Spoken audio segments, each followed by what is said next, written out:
My name is Sally Baskey, and my background is in theater with a BFA in performing arts. But I guess you could it be any more boring than that, honey? You know, I pride myself in keeping up with the times and staying current and all. I just got back from doing a motivational speech at a liposuction convention. I'm so sorry. You'll have to excuse her. She's someone that, well, she's just someone I take care of, and I didn't know she was home today. You see, she doesn't drive. I don't drive anymore, and I am from the Dallas area, and I love Dallas, and I ride DART everywhere I go, the Dallas Area Rapid Transit. It's a wonderful system, DART it is. It really is, and you know, that's why I carry my stop sign, but it's hard as hell to get some of those rail buses to stop, it is. But you know, in fact, I am trying to get a bill passed in Congress right now that every woman will carry a stop sign. Now, it is not as convenient as a Palm Pilot or a cell phone. I recognize that. People, we are women. We are vulnerable to date rape and things like that. I tell you what, it's wonderful. You can flash that sucker, and if that doesn't work, you just knock them upside the head. I'm trying to establish how I use humor to diffuse tough situations, deliver difficult messages, and even humanize senior management. Let me give you an example that just happened to me 2 weeks ago, okay?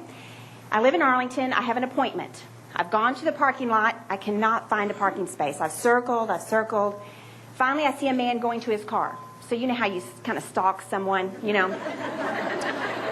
So I'm stalking this man, and he sees me, and he waves. So I'm parked right here waiting, and he's here, okay? And I'm waiting for him to pull out. He finally pulls out and starts to pull away, and I go into the space, but out of nowhere comes a woman in a Buick into my space. So I sit there, and I think I didn't stay there intentionally. I just was so in shock. I'm always in shock when people do these kind of things. I'm angry. I just can't believe she did it. I'm not a violent person, but I just sit there, which I think scared her because, you know, people are crazy. So I'm sitting here. She's in the space. Finally, she's kind of easing out the door, so I roll my window down. And very, very nicely, I just say, ma'am, did you not see me? Did you not see me waiting on that space? But she does not even hear me. I mean, this woman gets out of her car with her cell phone in her ear, pointing her finger, saying, ma'am, I have the police. I have called 911. I have the police on the phone. The police are on the phone right now. And I said, ma'am, honey, this was bad, but you don't need to turn yourself in, really. I mean, there's no need. Talk about difficult. This is just painful to watch, is it not? I am the one they are interested in. I have been around, and I've had professional help. We've worked together before. I've worked in both your organizations over the years, but I think I first met you two when we were in therapy together. I think that was it. Now, of course, I'm out of therapy now. But somewhere along the way, as we grow up, we start suppressing those emotions. And I think we've kind of become what I would call an emotionally challenged society. I mean, we literally have people walking around who are on medication so they won't feel anything. Okay? Then you've got those people who forgot to take their medication.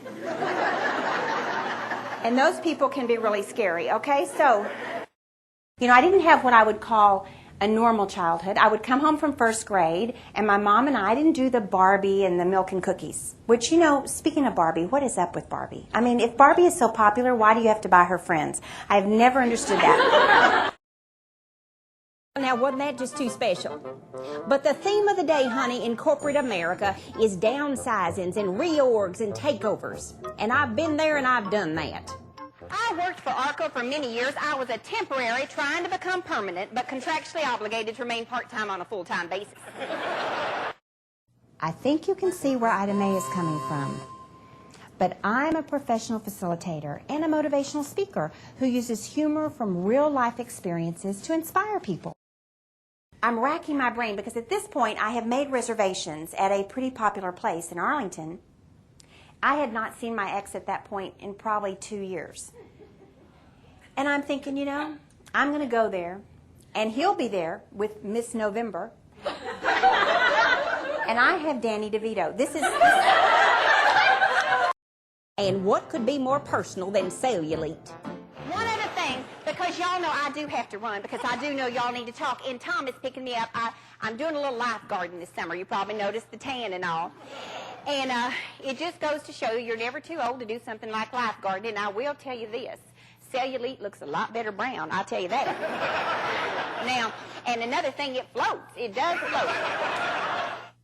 Let's talk about versatility, shall we? Are you bilingual, honey? It was also at that time that I met and fell in love with that famous man, Mr. Tom Bodett of Motel 6.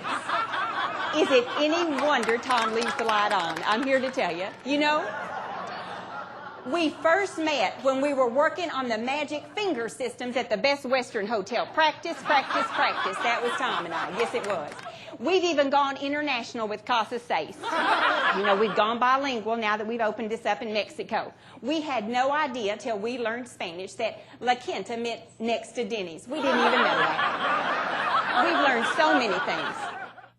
Can you talk to a diverse group about fashion? Then there's your business casual. Got the memo about business casual? That has caused some questions, hasn't it?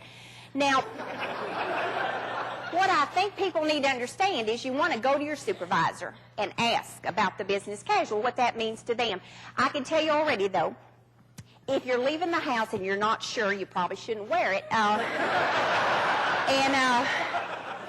I think a real good test, being in fashion consulting as I am, is just to look in the mirror real quickly, and if your mama wouldn't be proud, don't wear it, all right?